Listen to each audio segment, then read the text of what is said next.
Hey guys, here we're going to a breakdown and prediction and flow of the fight video for Jermell Charlo versus Brian Castano.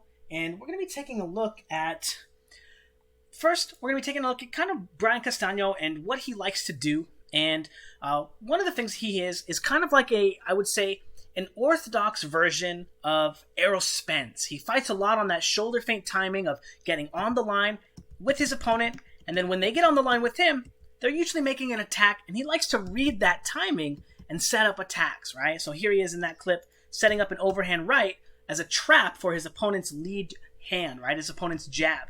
Now, in this fifth round, he's going to be setting up a very similar trap, but doing it with a combination of lead right hand, pendulum shifting cross into another right hand over the top, none of which really hurt his opponent, by the way. I want to point that out.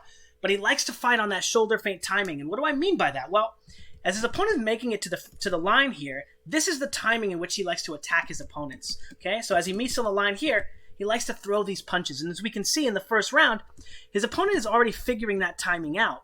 But also, Brian Castano likes to fight off of the same timing himself. So when he gets to the front foot, he likes to make attacks as well. So not only is he attacking you when you get to your front foot, but he's looking to line that timing up for when he gets to the front foot at the same time.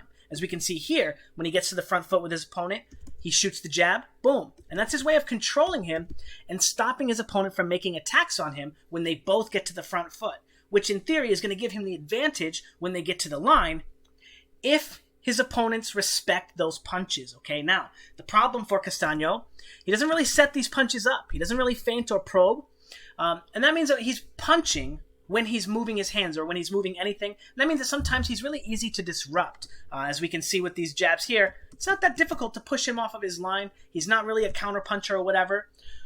But then we're going to get into other clips like this, where again, he doesn't really feint and probe. He doesn't really protect his punches. So even though Omotosho is getting hit with this punch here, he's still seeing it coming and slipping off the line. But one thing I want to point out is that Brian Castano, even though he's kind of considered a power puncher, if we take a look at his back leg when he throws this shot, his leg is not even on the ground. He's not driving any of his weight forward. All of the momentum is coming from stepping forward, very similar to Errol Spence. Now, this also means that because that's how he gets his power, his head is not only going to be always in the same spot, but he's not really getting his weight into these punches. He relies on stepping into these punches to get power. Now, that's going to be really bad, number one, because it means that he's going to have to land that punch a lot to finally land it correctly to get a lot of power. As we can see, he lands this huge punch on this guy, Omotosho, and it does nothing to him. Now, one thing I want to point out in these two sequences here, when he gets on the line with his opponent, he's going to be shooting that left hand, and look at him shift his weight to the back foot here, okay, lining up his body mechanics for the right hand, okay? He's going to do that same thing here with the hook, stepping with that shot, boom, to line up the right hand. Now again, he does not protect his punches before he throws them, and he doesn't protect his positions after he moves into them.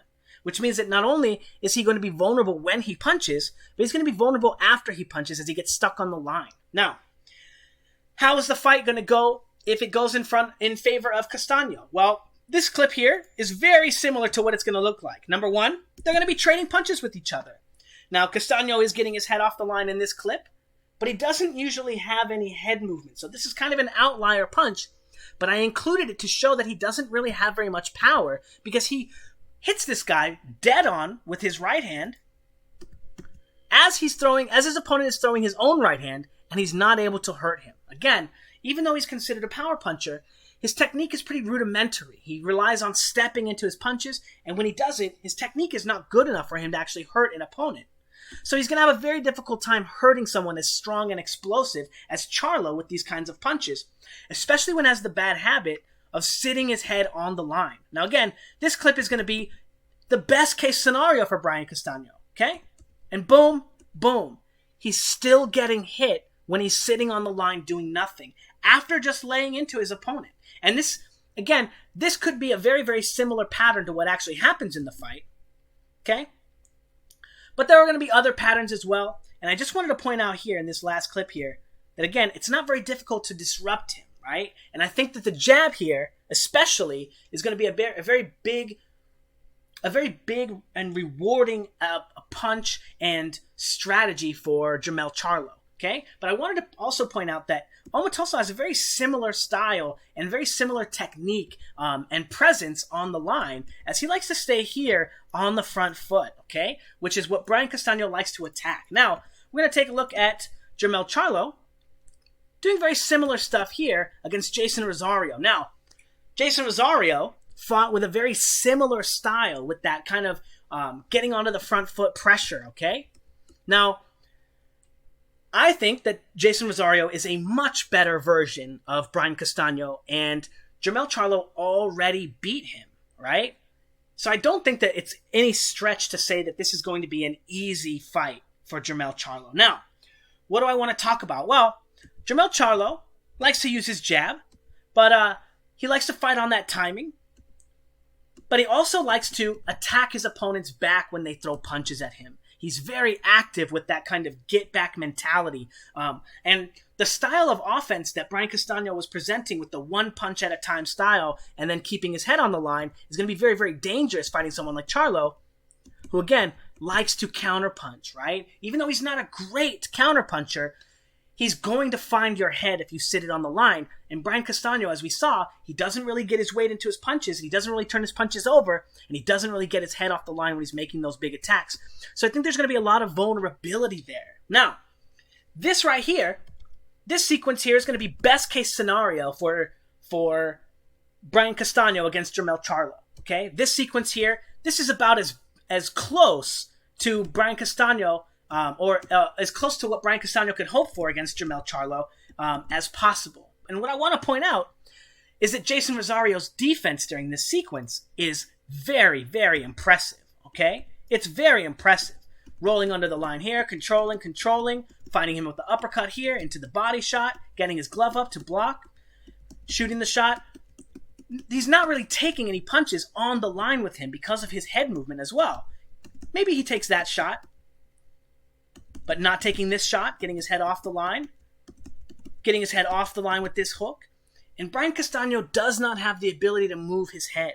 And I want to say, this was a good sequence for Jason Rosario, but there was still a lot of danger there for him. There was a lot of opportunity there for Jermell Charlo to make him pay for these moves, even though Jason Rosario had pretty solid fundamentals. Why is that important? Well, because eventually an athlete, someone like Jermell Charlo, is going to throw enough punches to find you.